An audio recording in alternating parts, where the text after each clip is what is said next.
दोस्तों, मेरा नाम है रोहित सिंह। अभी तक आपने अपने चैनल RSR हॉट टिप्स को सब्सक्राइब नहीं किए हैं तो सब्सक्राइब कर ले और बगल के बेल आइकन को प्रेस कर दे।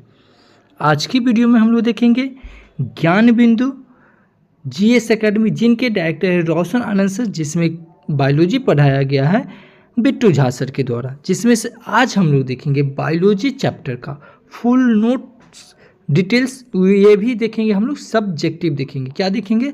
सब्जेक्टिव देखेंगे। अगर इसी चैप्टर का, ठीक है, इसी चैप्टर का यानी कि फर्स्ट चैप्टर का साइटोलॉजी यानी कि स्टडी ऑफ सेल का, अगर आपको इसी का ऑब्जेक्टिव चाहिए तो ये हम पहले करवा चुके हैं। इस वीडियो का आपको लिंक वीडियो के डिस्क्रिप्शन में मिल जाएगा, वहाँ से आप देख सकते हैं। तो वीडियो थोड़ी लंबी होगी तो आप हमारे साथ जरूर बने रहे। शुरू करने से पहले बता दें कि अभी कुछ दिन पहले अगस्त महीने समाप्त हुए। अगस्त महीने की जितने भी महत्वपूर्ण दिवस मनाते हैं ये सब हम लोग करवा चुके हैं। तो आप नहीं देखें तो आप हमारे वीडियो के डिस्क्रिप्शन में जाइए, वहाँ पे वीडियो का लिंक दिया हुआ है, आप आराम से देख सकते हैं। और बता दें कि ये ज्ञान, ये जो संपूर्ण विज्ञान है, ठीक है, इसमें 1 शॉर्ट वीडियो है, यानी कि ये ओनली केवल एक वीडियो है। ये अप्रॉक्स 3 घंटा 14 मिनट का है। इसमें पूरा ट्रिक्स और निमोनिक्स के साथ आपको हम याद करवाएं। अभी जो हम पढ़ेंगे सिर्फ पढ़ेंगे, लेकिन पढ़ने के साथ साथ इसको याद कैसे करना है जब आपका ये कोई भी एग्ज़ाम हो, ठीक हो। इसमें टू द पॉइंट बात किया गया है। और कोई भी एग्ज़ाम हो, एग्ज़ाम देने से पहले आप ये वीडियो एक बार ज़रूर देख के जाइएगा, ठीक है, क्योंकि इसमें हम याद करवाए हैं, पढ़ाई नहीं। अभी जो हम लोग करेंगे सिर्फ पढ़ेंगे। और बता दें, जिस प्रकार अभी हम लोग ये साइंस कंप्लीट किए हैं, उससे पहले हम लोग बिहार भी कंप्लीट कर चुके हैं, वो भी ट्रिक्स और निमोनिक्स के साथ, या ताकि आप एग्ज़ाम में प्रश्न देखें तो आप आंसर के पास कैसे पहुंच सकते हैं, लंबे समय तक आप किसी चीज़ को कैसे याद कर सकते हैं। और ये है समान परिचय में, यानी कि अगर आपसे बिहार से 10 प्रश्न पूछता है तो उसमें से आप 8 से 9 प्रश्न का आप हकदार हो जाएंगे। तो आप ये वीडियो ज़रूर देखिएगा। और बता दें, स्टैटिक जीके का हम लोग का सीरीज चल रहा है। स्टैटिक जीके में अभी पार्ट 70 अपलोड कर चुके हैं। स्टैटिक जीके में हम लोग वैसे पार्ट कवर करते हैं जहाँ से बच्चे प्रश्न छोड़ के आते हैं, बट हम लोग वहाँ से करके आएंगे, ठीक है। और बता दें कि आपको किसी भी वीडियो का अगर PDF फाइल चाहिए तो ये हमारा टेलीग्राम चैनल है। आप टेलीग्राम पे RSR हॉट टिप्स सर्च करके आप वहाँ पे आप हमसे जुड़ सकते हैं, या आप ये QR कोड स्कैन करके आप हमसे जुड़ सकते हैं। सभी वीडियो का PDF फाइल आपको वहाँ पे मिल जाएगा।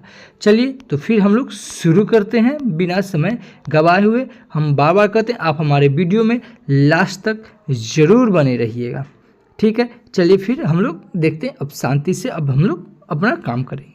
चलिए, कोशिका यानी कि सेल सभी सजीवों अथवा जीवन की आधारभूत संरचना एवं क्रियात्मक इकाई है, ठीक है। कोशिका जीव द्रव से बनी संरचना होती है। इस जीव द्रव में कोई कार्बनिक तथा अकार्बनिक यौगिक उपस्थित रहते हैं। सभी सजीवों की कोशिका एक समान नहीं होती है। अलग अलग सजीवों की कोशिका का आकार, स्वरूप तथा संख्या एक दूसरे से काफ़ी भिन्न होते हैं। संसार की सबसे छोटी कोशिका माइक्रोप्लाज्म गैलेसेप्टिकम होता है। संसार की सबसे बड़ी कोशिका शुतुरमुर्ग का अंडा होता है। शरीर की सबसे छोटी कोशिका मस्तिष्क के सेरिबलम का ग्रेन्यूल कोशिका होता है। मानव शरीर की सबसे बड़ी कोशिका अंडाणु, जिसे ओवा कहते हैं। मानव शरीर की सबसे लंबी कोशिका न्यूरॉन होती है। कोशिका का आकार एवं आकृति कैसी होगी, यह कोशिका के कार्य पर निर्भर करता है। अर्थात अलग अलग कार्य करने वाले कोशिका का आकार एवं आकृति एक दूसरे से भिन्न होती है। कुछ कोशिका अपना आकार पल पल बदलते रहते भी है। इसका एग्जाम्पल है अमीबा तथा मनुष्य का शरीर में जो RBC कोशिका का आकार यह निश्चित नहीं रहता। ये दोनों ही कोशिका अपना आकार बदलते रहते हैं। सभी सजीवों में कोशिका की संख्या एक समान नहीं रहती है। कोशिका के संख्या के आधार पर सजीवों को दो समूह में रखा गया है, एक कोशिकीय और बहुकोशिकीय। एक कोशिकीय जब जीवों के शरीर केवल एक ही कोशिका से निर्मित होता है, वह एक कोशिकीय जीव कहलाता है। ये जीव आँखों से दिखाई नहीं पड़ते, इन्हें देखने हेतु सूक्ष्मदर्शी की आवश्यकता पड़ती है। इसका एग्जाम्पल है सूक्ष्म जीव, ये इम्पोर्टेंट है, ठीक है।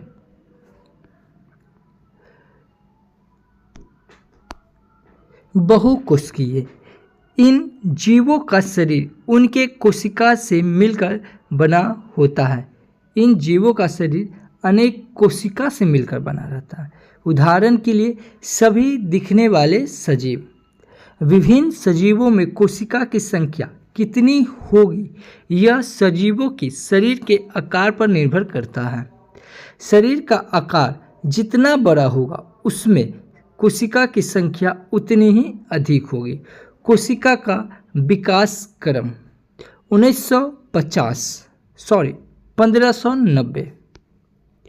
1590 जैड जैनसन तथा एच जैनसन ने माइक्रोस्कोप की खोज की और इसके साथ ही कोशिका अध्ययन का मार्ग खुल गया। 1665 रॉबर्ट हुक ने अपनी द्वारा बनाए गए माइक्रोस्कोप से कोशिका की खोज की। कोशिका का नामकरण भी रॉबर्ट हुक के द्वारा किया गया। कोशिका यानी कि सेल, ये लैटिन शब्द से बना हुआ है जिसका शाब्दिक अर्थ होता है छोटा कमरा। रॉबर्ट हुक ने कोशिका की खोज कॉर्क यानी कि पेड़ की छाल के टुकड़े से किया था। रॉबर्ट हुक द्वारा खोजा गया कोशिका का जो कोशिका है वो मृत कोशिका था। रॉबर्ट हुक द्वारा जो कोशिका खोजा गया वो मृत कोशिका था। फिर 1683 में लुवेन हुक के द्वारा सर्वप्रथम जीवित कोशिका की खोज की गई और लुवेन हुक ने पहले की तुलना में उन्नत माइक्रोस्कोप द्वारा जीवित कोशिका के रूप में जीवाणु, प्रोटोजोआ, आरबीसी को भी देखा था। 1831 में रॉबर्ट ब्राउन ने कोशिका के मध्य के गोल संरचना देखी जिसका नाम उन्होंने केंद्रक यानी कि न्यूक्लियस नाम दिया। 1838 से 1839 जैकब स्लाइडिन तथा स्वान ने कोशिका मतवाद प्रस्तुत की, जिसके बाद यह स्पष्ट हो पाया कि प्रत्येक सजीव का शरीर कोशिका से निर्मित है। स्लाइडिन तथा स्वान के द्वारा प्रस्तुत कोशिका मतवाद की प्रमुख बातें। पहली बातें, प्रत्येक जीव का शरीर एक अथवा अनेक कोशिकाओं से निर्मित है। दूसरा, प्रत्येक जीव की उत्पत्ति एक कोशिका से भी होती है।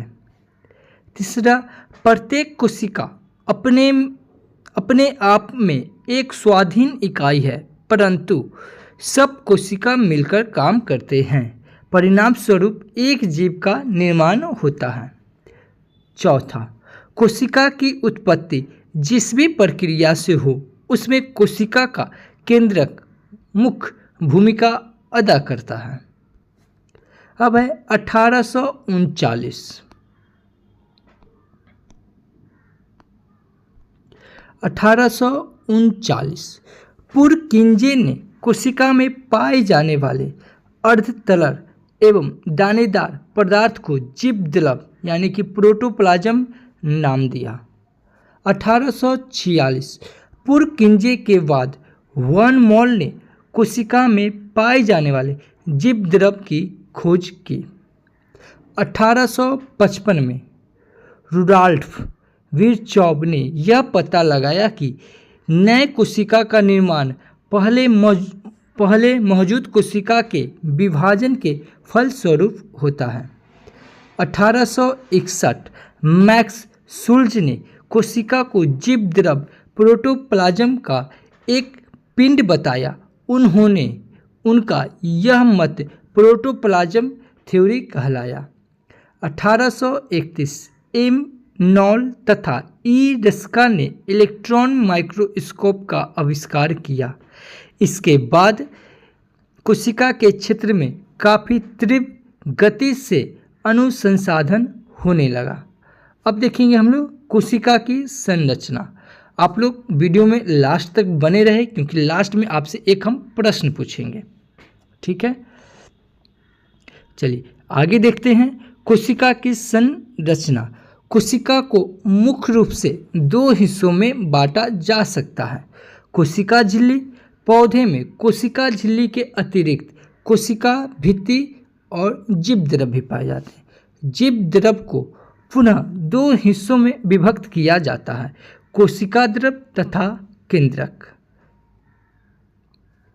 कोशिका द्रव यानी कि साइटोप्लाज्म में ढेर सारी संरचना स्ट्रक्चर पाई जाती है, जो दो प्रकार के होते हैं, जीव द्रव संरचनाएं और प्रोटोप्लाज्म और मेटाप्लास्ट।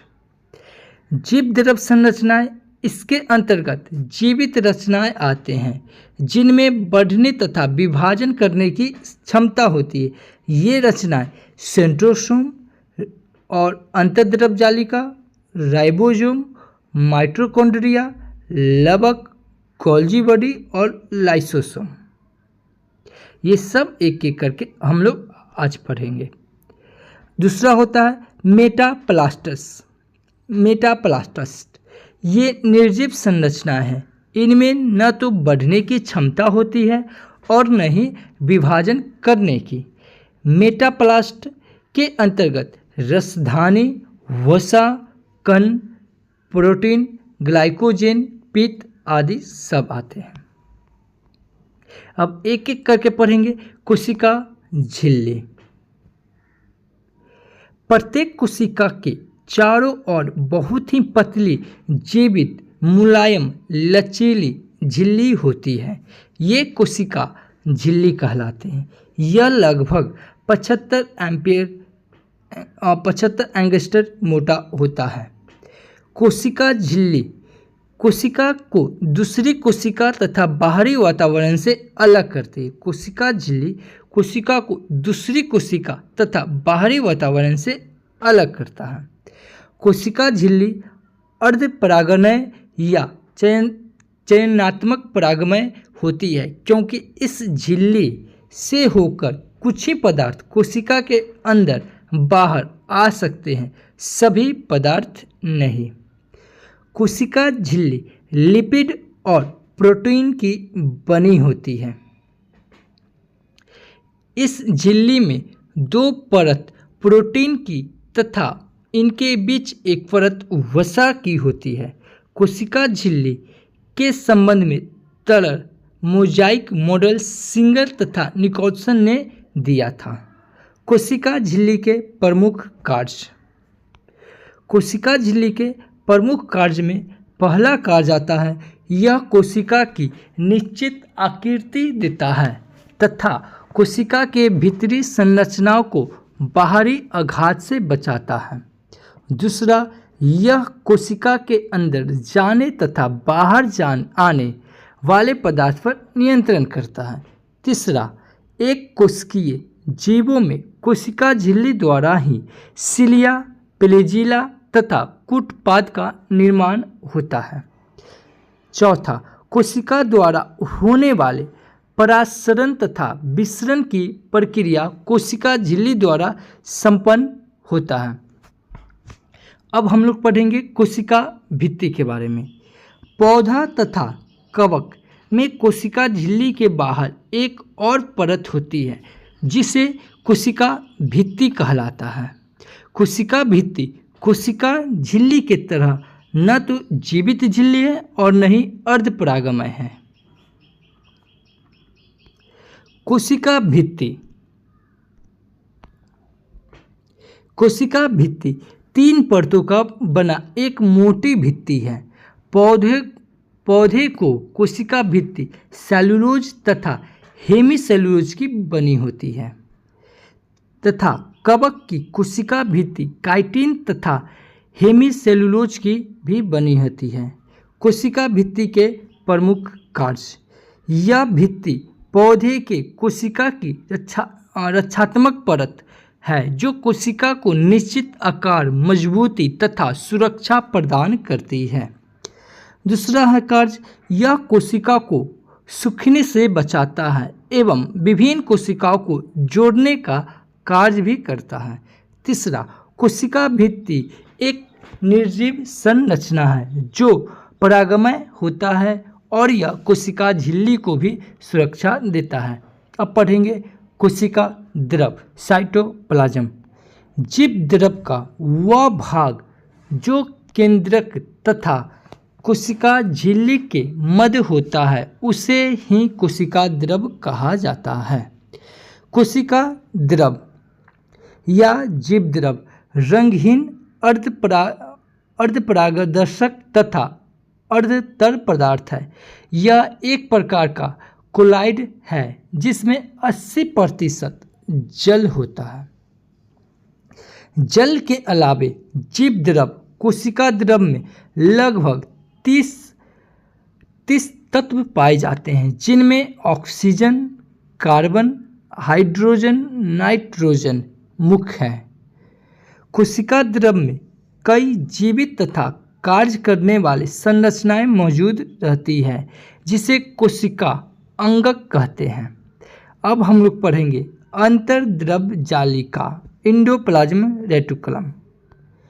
यह महीन नलिकाओं की एक जाल जैसी संरचना के रूप में कोशिका द्रव में पाई जाती है।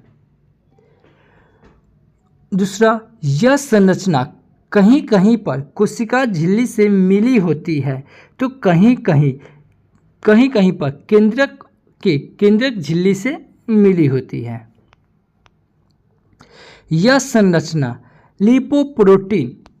लिपोप्रोटीन यानी कि लिपिड और प्रोटीन की बनी होती है। कोशिका द्रव में 2 प्रकार होती है। कोशिका द्रव में अंतर्द्रव जालिका 2 प्रकार की होती है, एक चिकनी अंतर्द्रव जालिका, एक खुरदरी अंतर्द्रव जालिका। रफ इंटरद्रव जालिका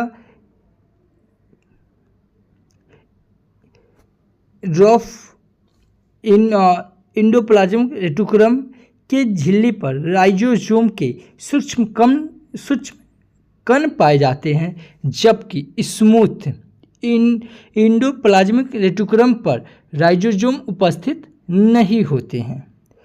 अपनी विशेष संरचना के कारण अंतर्द्रव जालिका को कोशिका या कोशिका द्रव का कंकाल तंत्र कहा जाता है।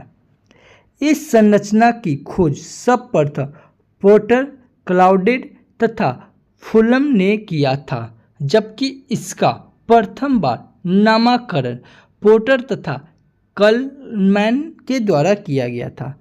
अंतर्द्रव जालिका को वर्तमान समय में एर्गोस्टोप्लाज्म कहा जाता है। अंतर्द्रव जालिका का मुख्य कार्य। पहला मुख्य कार्य में हम लोग देखेंगे यह अंतःकोशिकीय परिवहन का कार्य करती है। अंतर्द्रव जालिका के नली में तरल द्रव भरा रहता है जिसे यह कोशिका द्रव के विभिन्न हिस्सों में वितरित करते रहती है। कोशिका द्रव, अगला कार्य है कोशिका द्रव के अंदर प्रोटीन का परिवहन मुख्यतः अंतर्द्रव जालिका द्वारा किया जाता है। तीसरा है चिकनी अंतर्द्रव जालिका वसा तथा कोल्ड स्टोर के संश्लेषण में भाग लेती है।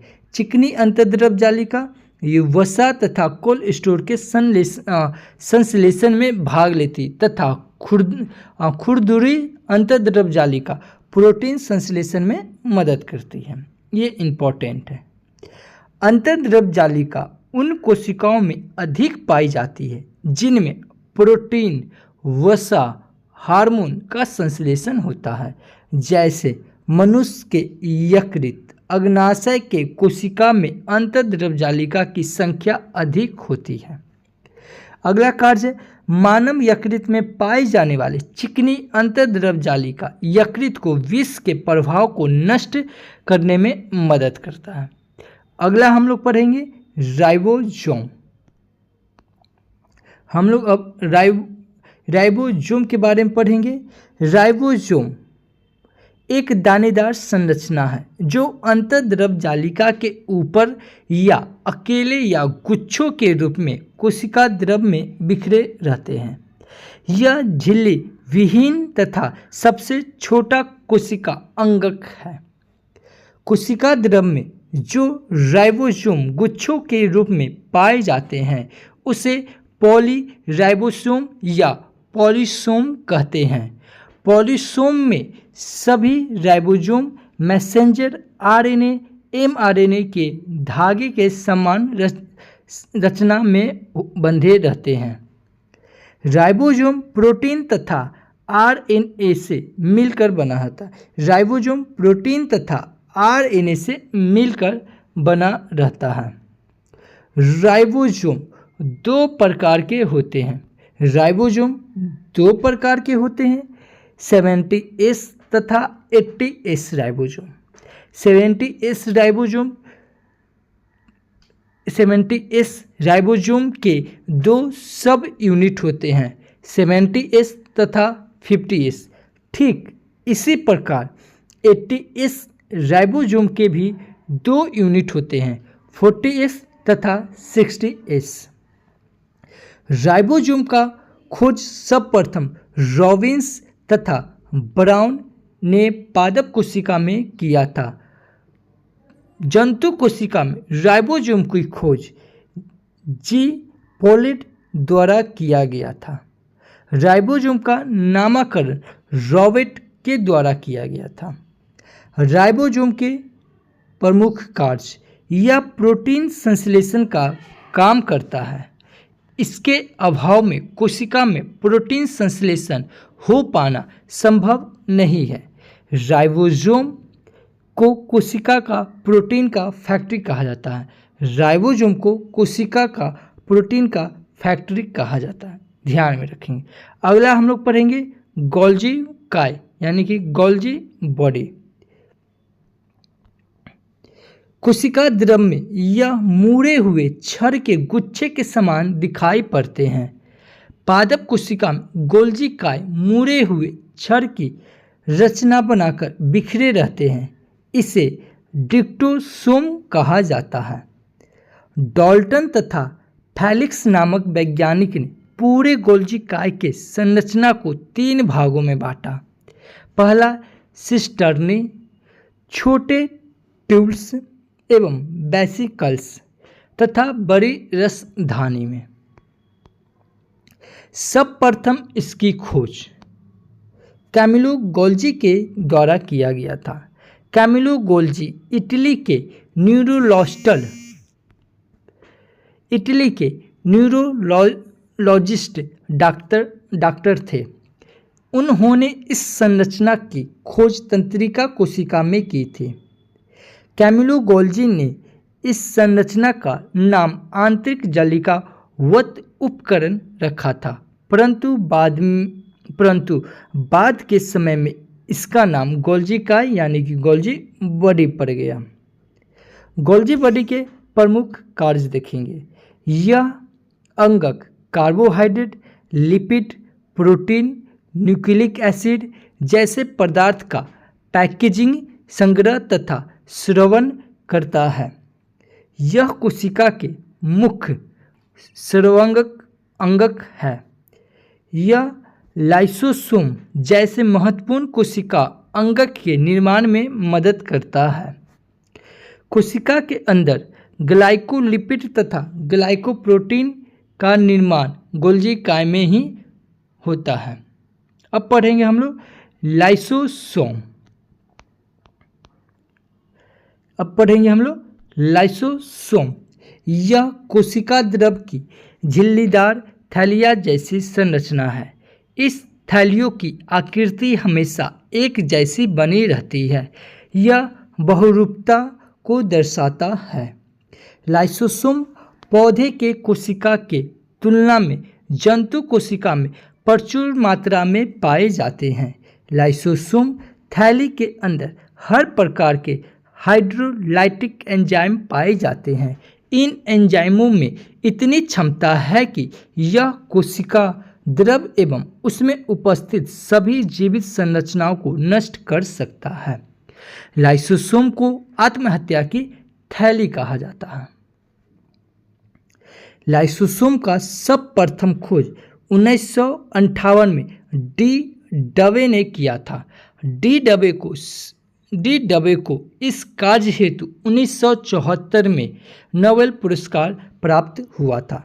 लाइसोसोम के प्रमुख कार्य: यह कोशिका अंगकों के टूटे फूटे भाग को पाचित कर कोशिका द्रव को साफ रखता है।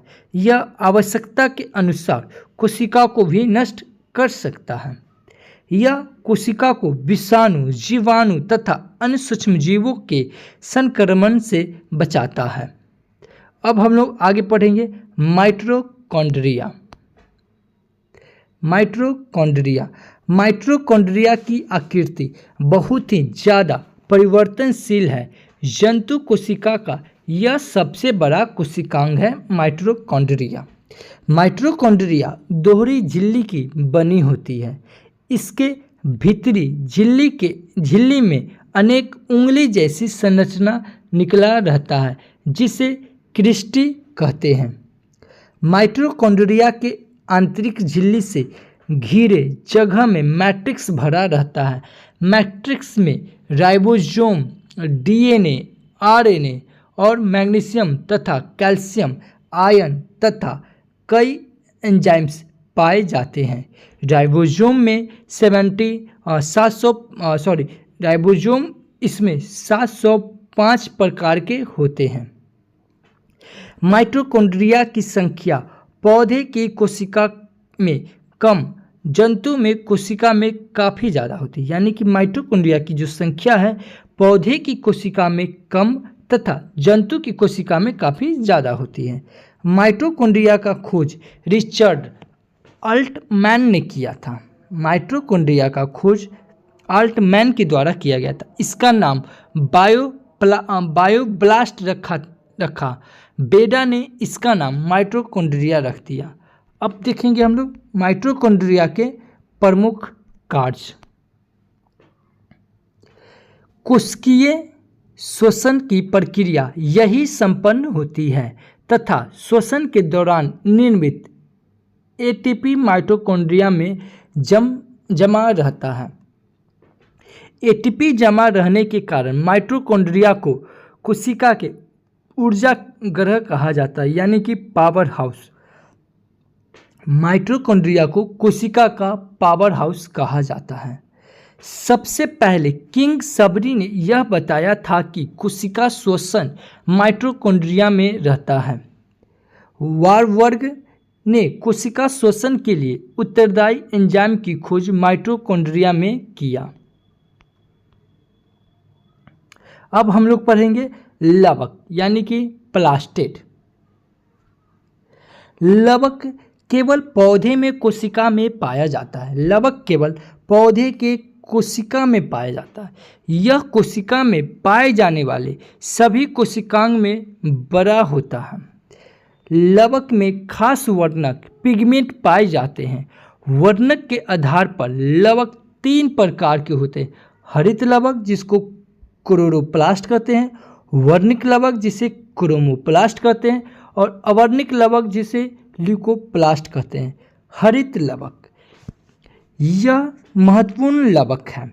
यह लवक में क्लोरोफिल वर्णक पाए जाते हैं, जिसके चलते प्रकाश संश्लेषण की क्रिया पौधे में संपन्न होती है।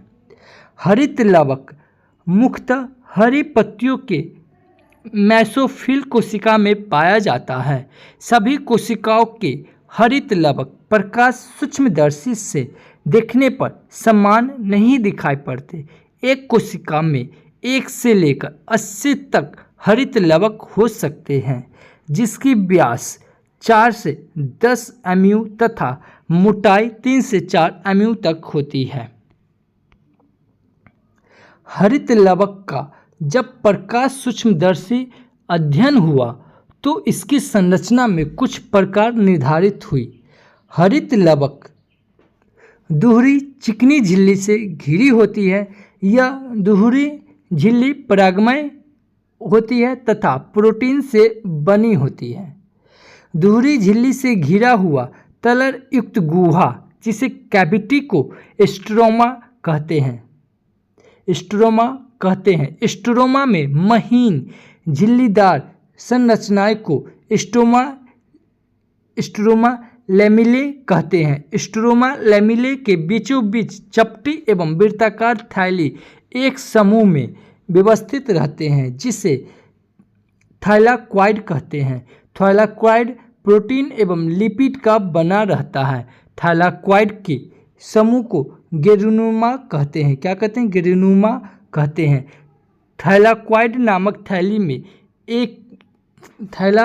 नामक थैली में ही क्लोरोफिल पाया जाता है और क्लोरोफिल अणुओं के समूह को क्वांटमसोम भी कहा जाता है।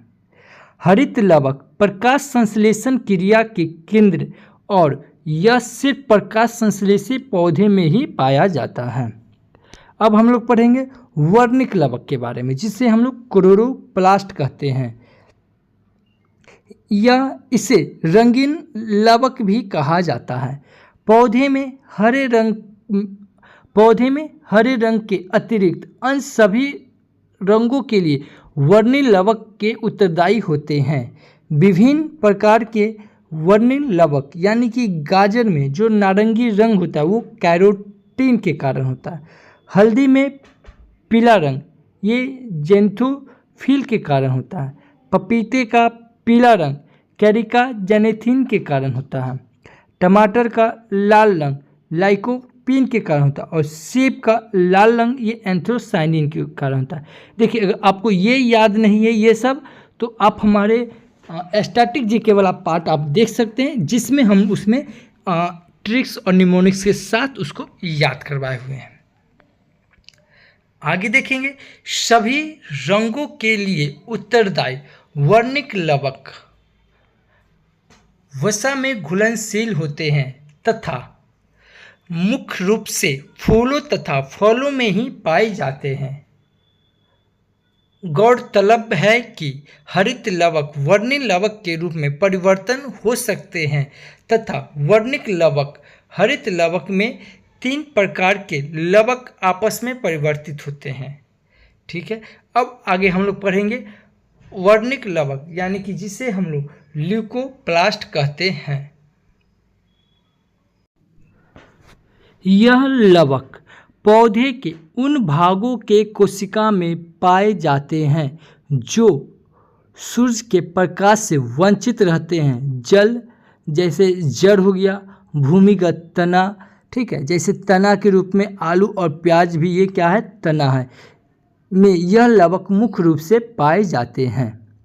यह लवक विभिन्न प्रकार के पोषक पदार्थ का संग्रह करती है। यह लवक कई प्रकार के होते हैं, यानी कि एमिलोप्लास्ट यह स्टार्च संग्रह करता है। प्रोटीनोप्लास्ट यह प्रोटीन संग्रह करने वाला है। उसके बाद एलियोप्लास्ट यह प्रोटीन संग्रह करने वाला है। एलियोप्लास्ट यह वसा संग्रह करने वाला है। अब हम लोग देखेंगे तरक्काय यानी कि सेंट्रोसोम। अब हम लोग सेंट्रोसोम के बारे में पढ़ेंगे। यह संरचना केवल जंतु कोशिका में ही पाई जाती है। इलेक्ट्रॉन सूक्ष्मदर्शी से देखने पर यह बेलन जैसा दिखाई देता है और इसके चारों ओर वृत्तीय क्रम में व्यवस्थित धागे जैसी संरचना होती है। इस संरचना को एस्टेरियल रेस कहते हैं। प्रत्येक सेंट्रोसोम के अंदर 1 या 2 कण जैसी संरचना पाई जाती है जिसे सेंट्रोरॉयल कहते हैं। सेंट्रोसोम का नामकरण टी ओवरी के द्वारा किया गया था तथा टी ओवरी के द्वारा किया गया था तथा सेंट्रोसोम जंतु कोशिका को कोशिका विभाजन में मदद करता है। अब हम लोग आगे पढ़ेंगे रसधानी वैसिकल। रसधानी कोशिका की निर्जीव संरचनाएं मेटाप्लास्ट है। रसधानी मुख्य रूप से पौधे की कोशिका में पाई जाती है। जंतु कोशिका में काफ़ी छोटे आकार की रसधानी पाई जाती है या नहीं भी पाई जाती है। रसधानी थैली समान जैसी आकृति है जो चारों ओर झिल्ली द्वारा घिरी रहती है। इस झिल्ली को टोनोप्लास्ट कहते हैं। टोनोप्लास्ट एक अर्धपरागमय झिल्ली है। पौधों की रसधानी में कोशिका रस यानी कि सेल कप्स भरा रहता है। कोशिका रस पौधे की कोशिका में जीव द्रव का निर्माण करता है। रसधानी जंतु कोशिका में जल संतुलन बनाए रखने का कार्य करती है। एक कोशिकीय जीवों प्रोटोजोआ की रसधानी संकुचनशील होती है। यह रसधानी शरीर से अपशिष्ट तरल पदार्थ को संग्रह कर बाहर निकालने में मदद करती है। कोशिका द्रव में पाए जाने वाली कुछ नवीन संरचनाओं का पता जीव वैज्ञानिकों ने लगाया जो इस प्रकार है।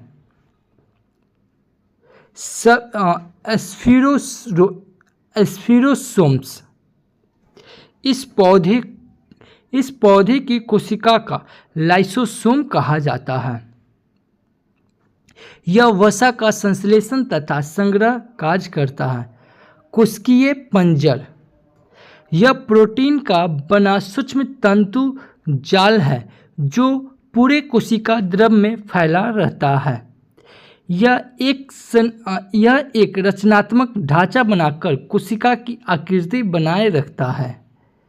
प्रोक्सिसोम यह संरचना पौधे में प्रकाशीय शोषण में मदद करता है। इसके द्वारा कोशिका में हाइड्रोजन पेरोक्साइड H2O2 का भी उत्पादन करता है। अगला है माइक्रोट्यूबुलस यह छोटी छोटी नलिकाकार रचना है जो पूरे कोशिका द्रव में फैली रहती। यह संरचना कोशिका को गति कराने में सहायक होती है। अब हम लोग पढ़ेंगे केंद्रक। क्या पढ़ेंगे? केंद्रक।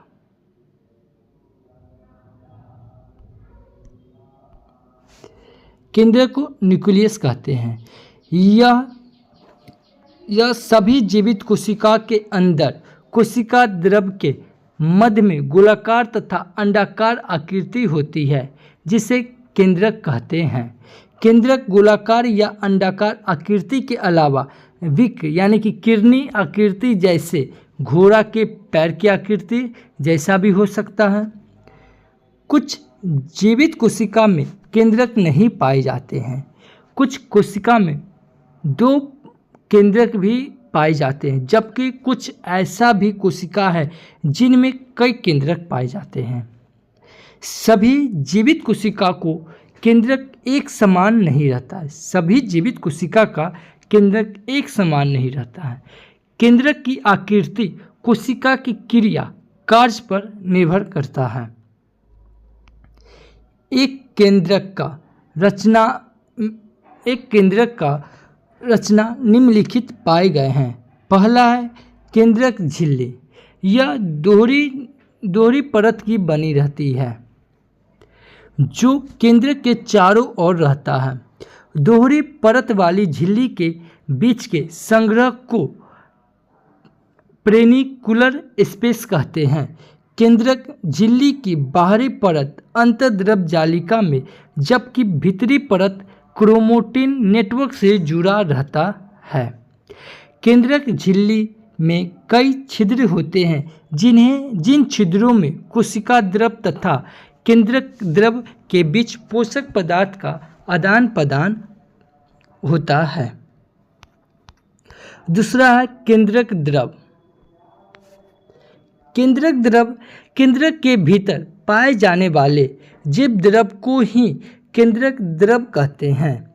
इस द्रव में मुख्य रूप से प्रोटीन, फास्फोरस, न्यूक्लिक अम्ल यानी कि डीएनए और आरएनए पाए जाते हैं। क्रोमोटिन।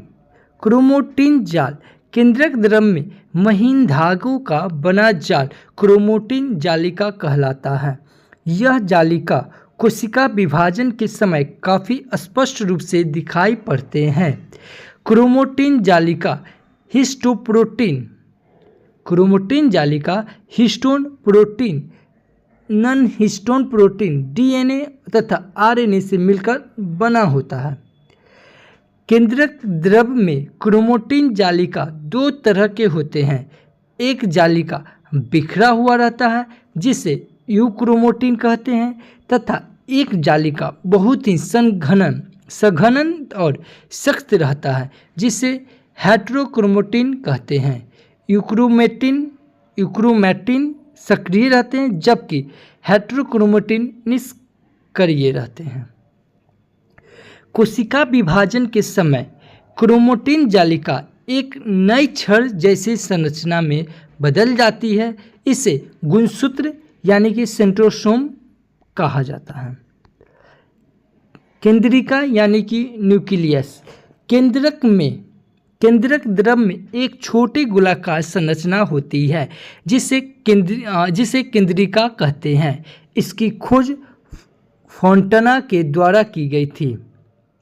केंद्रिका में आरएनए का संश्लेषण होता है, राइबोसोम का निर्माण होता है और यह कोशिका विभाजन के समय केंद्रक को सहायता प्रदान करता है। कोशिका के भीतर होने वाले समस्त कार्य एवं गतिविधियों का नियंत्रण केंद्रक द्वारा ही किया जाता है। केंद्रक को कोशिका का मस्तिष्क कहा जाता है। केंद्रक को कोशिका का मस्तिष्क कहा जाता है, याद रखिएगा। अब हम लोग पढ़ेंगे प्रोकैरियोटिक तथा यूकैरियोटिक कोशिका के बारे में पढ़ेंगे। हम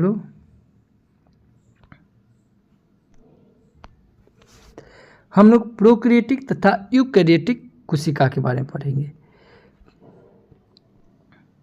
देखिए, हम पहले ही बताए थे इस वीडियो थोड़ी लंबी होगी क्योंकि हम लोग एक दिन में एक चैप्टर कंप्लीट करेंगे। अप्रोक्स ये बायोलॉजी में टोटल 80 चैप्टर है। हम लोग 80 चैप्टर 80 दिन में कंप्लीट करेंगे, ठीक है। तो इस वीडियो में आप हमारे साथ लास्ट तक बने रहिएगा। चलिए आगे देखते हैं हम लोग प्रोकैरियोटिक तथा यूकैरियोटिक कोशिका। अब तक कोशिका के बारे में जितनी जानकारी हम लोग प्राप्त किए वे विकसित कोशिका है। विकसित कोशिका ही यूकैरियोटिक कोशिका है जो सभी पौधे तथा जंतु में पाए जाते हैं। पृथ्वी पर जो जीव पहली बार अवतरित हुए उनकी कोशिका यूकैरियोटिक की तरह नहीं थे। उनमें कई कोशिका संरचना का अभाव था तथा इस तरह के कम विकसित कोशिका को प्रोकैरियोटिक कोशिका कहा जाता है। जीवाणु में इसी तरह की कोशिका पाई जाती है। प्रोकैरियोटिक तथा यूकैरियोटिक कोशिका में मुख्य अंतर: प्रोकैरियोटिक प्राचीन तथा कम विकसित कोशिका है, इसका आकार भी छोटा होता है, जबकि यूकैरियोटिक विकसित कोशिका है। ठीक है, यूकैरियोटिक क्या है? एक विकसित कोशिका है, इसका आकार प्रोकैरियोटिक से बड़ा होता है।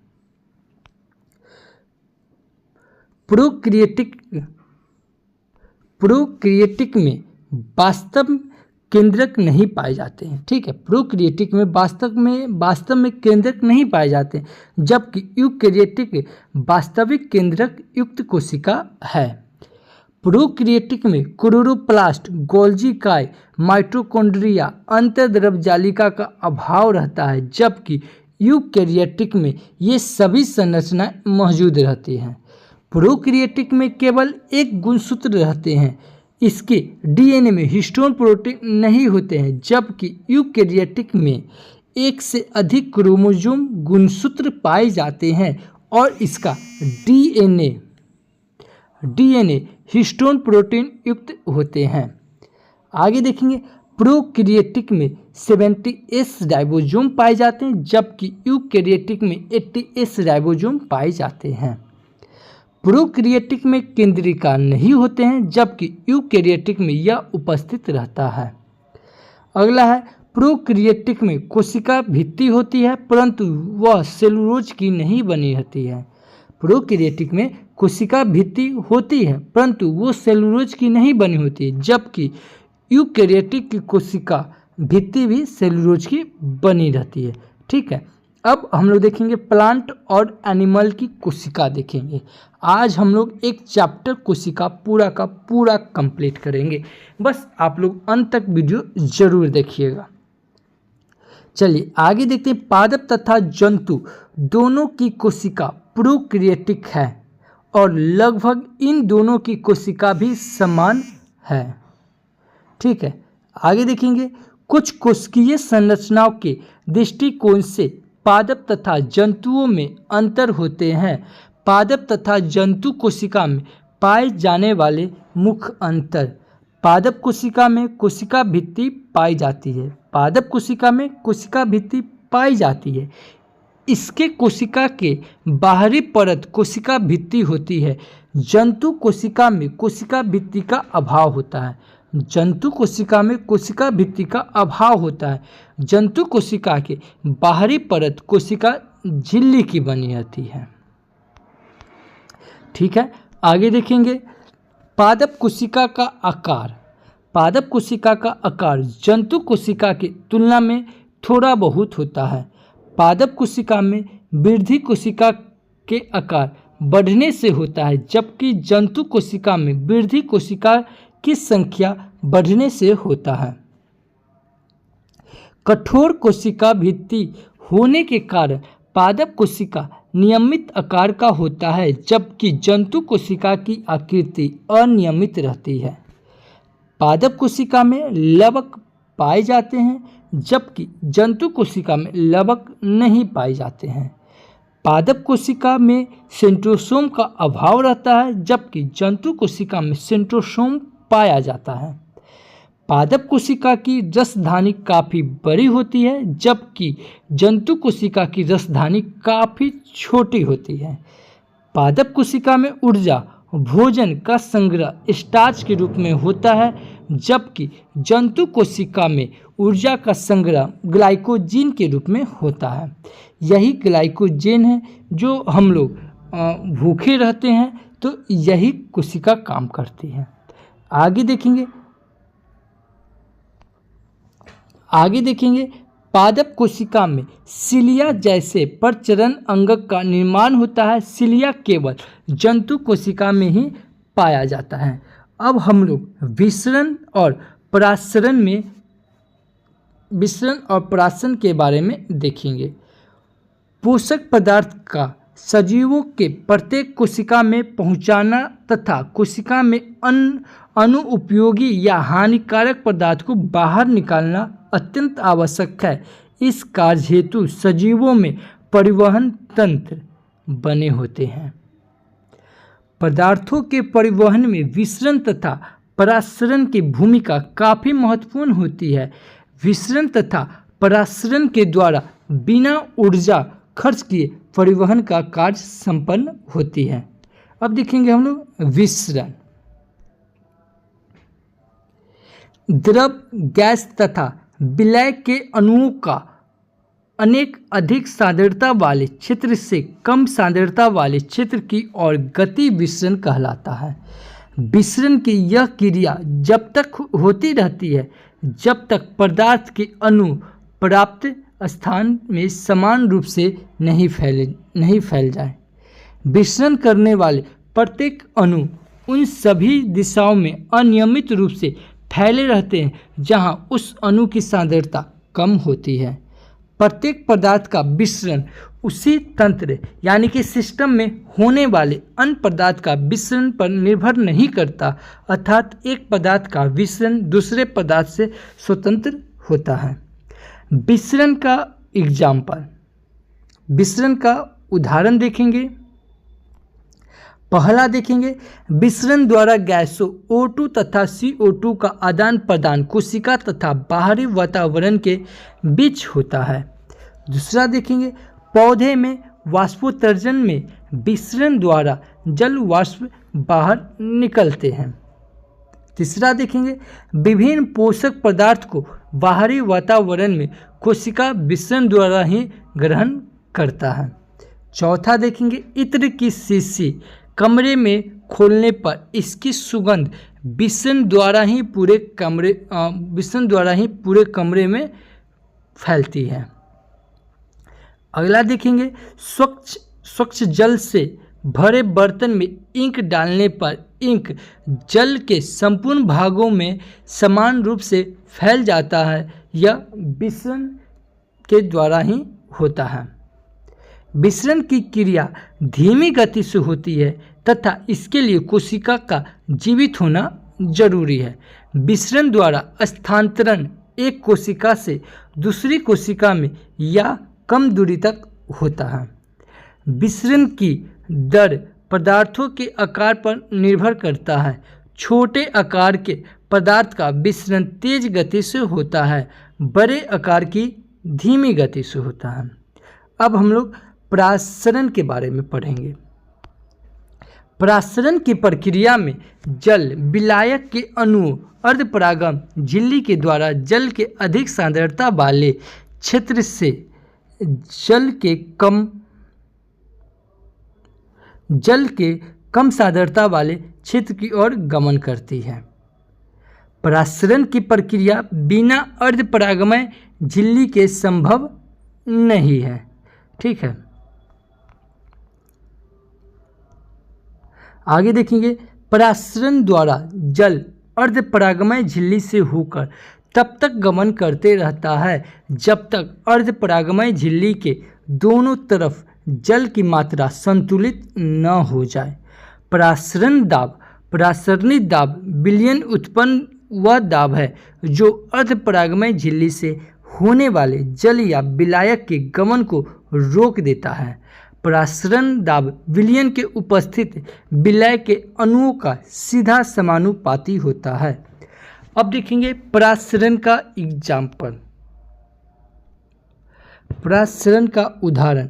पहला उदाहरण देखेंगे, परासरण द्वारा पौधे अपने मूल रूम से भूमि से जल अवशोषित करता है। ये परासरण के द्वारा पौधे के कोशिका में जल का संचरण परासरण द्वारा ही होता है।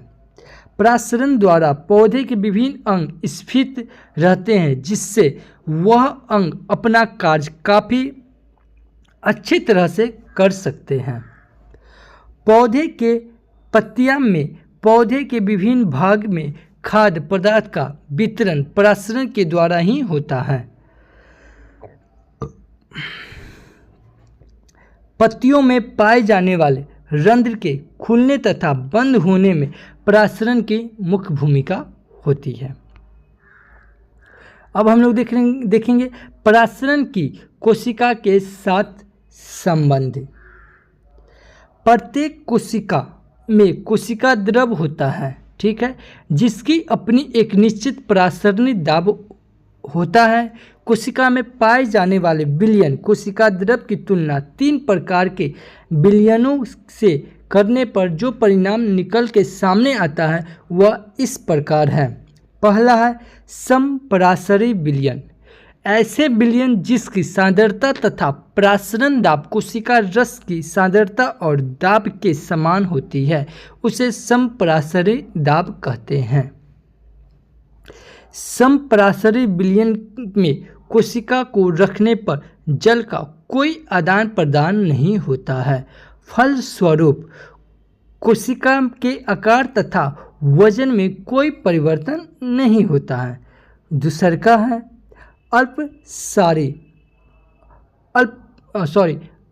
अल्पपरासरी विलयन। अल्पपरासरी विलयन ऐसे विलयन जिसकी सांद्रता तथा परासरण दाब कोशिका रस से कम होती है उसे अल्पपरासरी विलयन कहते हैं। अल्पपरासरी विलयन में कोशिका को रखने पर जल बाहरी विलयन से कोशिका में प्रवेश करने लगता है जिसके कारण कोशिका का आकार और वजन बढ़ जाता है। अल्पपरासरी विलयन से जल का कोशिका में प्रवेश करना अतः परासरण कहलाता है। अब आगे देखेंगे अति परासरी विलयन। अति परासरी विलयन ऐसा विलयन जिसकी सांद्रता एवं परासरण दाब कोशिका से अधिक होता है उसे अति परिसारी विलयन कहते हैं। अति परासारी विलयन में कोशिका को रखने पर कोशिका के अंदर का जल निकलकर बाहर आ जाता है, जिसके कारण कोशिका का आकार और वजन घट जाता है। अति परासरी विलयन में कोशिका को रखने से कोशिका का जल बाहर निकलना बाह्य परासरण कहलाता है।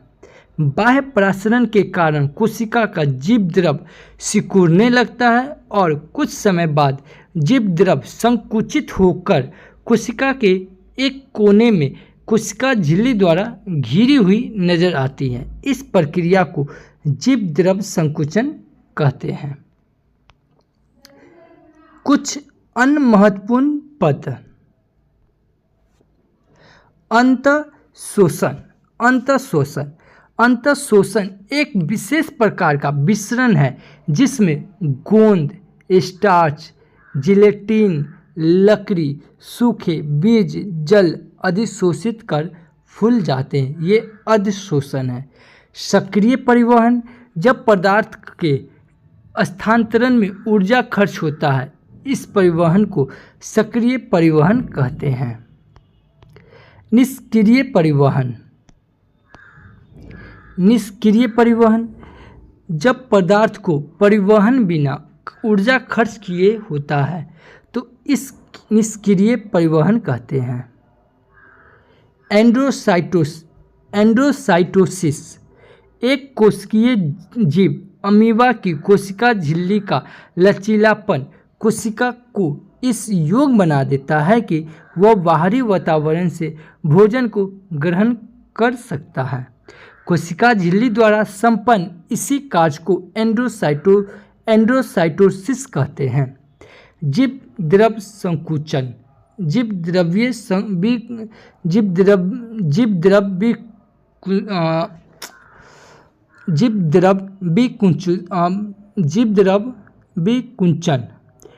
द्रव कुंचित कोशिका को अगर अपसारी विलयन में रख दे तो अतः परासरण के कारण जीव द्रव पुनः अपने पहले वाले स्थिति को प्राप्त कर लेता है। इस प्रक्रिया को जीव द्रव विकुंचन कहते हैं। एक्चुअली अप्रोक्स 1 घंटा होने वाला, 1 घंटा लगातार बोल रहे हैं, इसी वजह से थोड़ा बस आप लोग वीडियो के लास्ट तक जरूर बने रहिएगा क्योंकि ये काफ़ी इंपॉर्टेंट चैप्टर चल रहा है कोशिका। अब हम लोग कोशिका विभाजन पढ़ेंगे यानी कि सेल डिवीजन पढ़ेंगे। सब प्रथम कोशिका सिद्धांत से यह स्पष्ट हुआ कि नए कोशिका का निर्माण पहले से मौजूद कोशिका के द्वारा ही होता है और इसमें केंद्रक की भूमिका सर्वाधिक महत्वपूर्ण होता है। पुराने तथा पैतृक कोशिका से नए अथवा संतति कोशिका का निर्माण होना ही कोशिका विभाजन कहलाता है।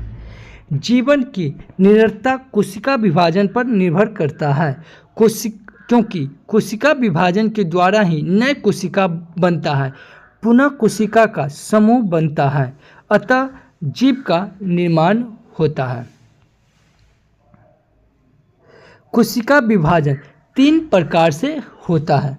कोशिका का विभाजन 3 प्रकार से होता है, असूत्री, समसूत्री तथा अर्धसूत्री। अर्धसूत्री हम लोग असूत्री के बारे में पहले पढ़ेंगे। असूत्री इस विभाजन में सबसे पहले केंद्रक लंबा होता है, फिर बीच से टूटकर 2 भागों में बंट जाता है। इस तरह एक केंद्रक से 2 केंद्रक बन जाता है और इसके बाद कोशिका द्रव का 2 भाग में विभाजन होता है और प्रत्येक भाग एक केंद्रक को घेर कर 2 कोशिका बना लेती है। असूत्री कोशिका विभाजन में क्रोमोसोम का निर्माण नहीं होता है और न ही केंद्रक झिल्ली का लोप होता है। जीवाणु तथा रोगग्रस्त कोशिका में असूत्री विभाजन होता है। ठीक है, अब हम लोग समसूत्री विभाजन के बारे में पढ़ेंगे।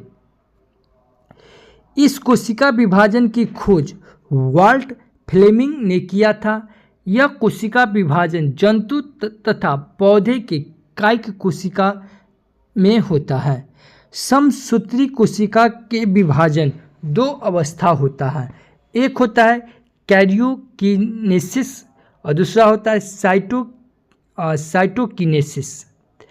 कैरियोकिनेसिस जो है, इस अवस्था में कोशिका के केंद्र का विभाजन होता है और कैरियोकिनेसिस अवस्था 4 अवस्था से गुजरकर समाप्त होता है और यह 4 अवस्था क्रमिक रूप से इस प्रकार है। पहले प्रोफेज, मेटाफेज, एनाफेज और टेलोफेज। ठीक है, एक सेकंड नहीं, ठीक है, यही इसमें देखना था कि ये प्रोफेज है, ये प्रथम चरण होता है। ठीक है, प्रोफेज में प्रथम चरण होता है और एनाफेज ये सबसे छोटी अवस्था होता है। ठीक है, चलिए आगे देखेंगे। साइटोकिनेसिस, इस अवस्था में कोशिका द्रव का विभाजन होता है। साइटोकिनेसिस फेज में इसमें क्या होता है, कोशिका विभाजन होता है और यह अवस्था कैरियोकिनेसिस के समाप्त होने के बाद शुरू होता है। ठीक है, और यह अवस्था पौधे तथा जंतु में एक समान रूप से नहीं होता है। ठीक है, जंतु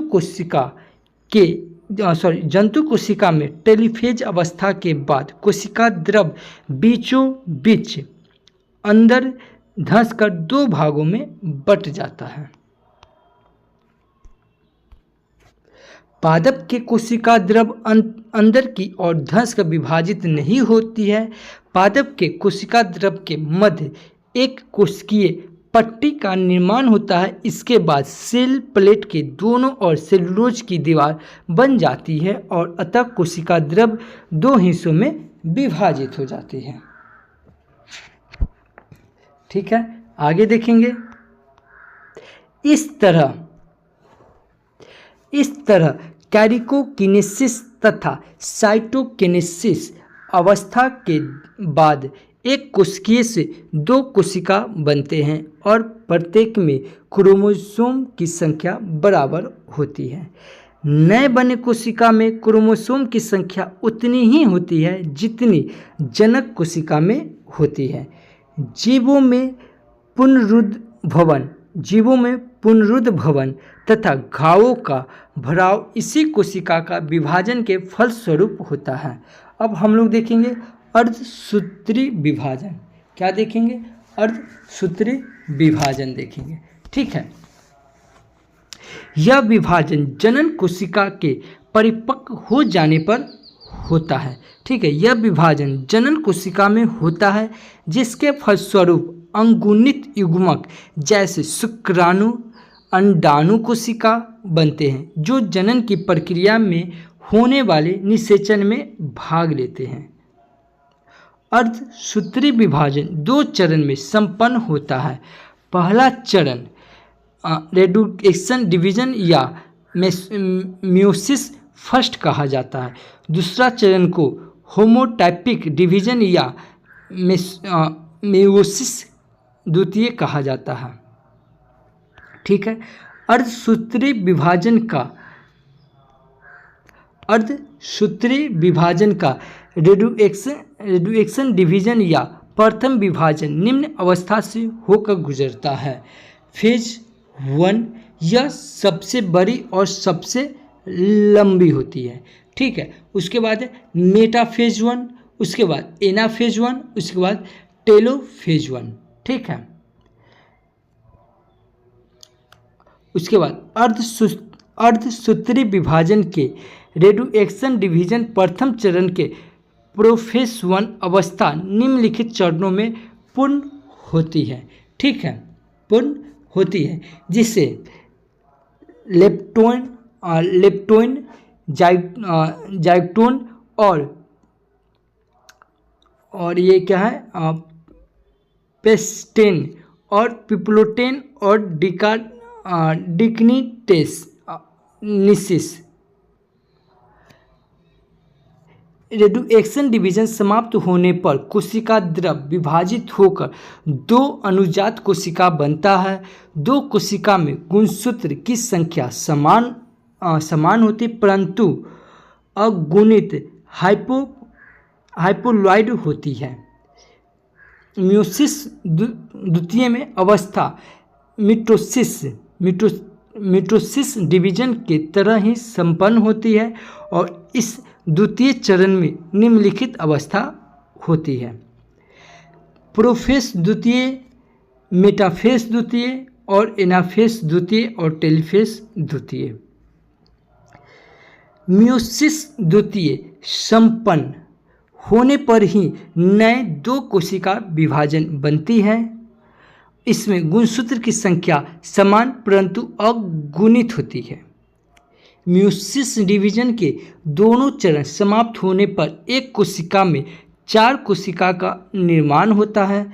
मियोसिस डिवीजन से बने अगुणित कोशिका हाइपोलॉइड सेल निषेचन के दौरान आपस में मिलकर जाइगोट युग्मज या द्विगुणित कोशिका में बदल जाता है। इस तरह गुणसूत्रों का आपस में मिलने से उसमें नवीनता आती है जो सजीवों में विभिन्नताएं उत्पन्न करते हैं। यही विभिन्नताएं पृथ्वी पर विकासवाद का कच्चा पदार्थ है। इस प्रकार हमारा कोशिका यानी कि साइटोलॉजी, सेल ऑफ स्टडी, कोशिका विज्ञान, ये हमारा पहला चैप्टर समाप्त हुआ। कल फिर हम लोग नए चैप्टर की ओर बढ़ेंगे और नया चैप्टर हमारा होगा हिस्टोलॉजी, यानी कि उसमें हम लोग स्टडी ऑफ टिश्यू के बारे में पढ़ेंगे। तो ये वीडियो आपको अगर अच्छी लगे तो हमारे चैनल को सब्सक्राइब जरूर करें और एक लाइक जरूर करें, क्योंकि 1 घंटे लगातार हम आपके लिए बोले हैं। ठीक है, तो एक लाइक करके एक मोटिवेट जरूर करें और इस वीडियो को शेयर जरूर करें। वैसे दोस्तों को शेयर जरूर करें जो जिस कंपटीशन की आप तैयारी करते हैं उसी एग्ज़ाम की तैयारी आपका फ्रेंड भी करता है। तो thank you for watching this video. जय हिंद।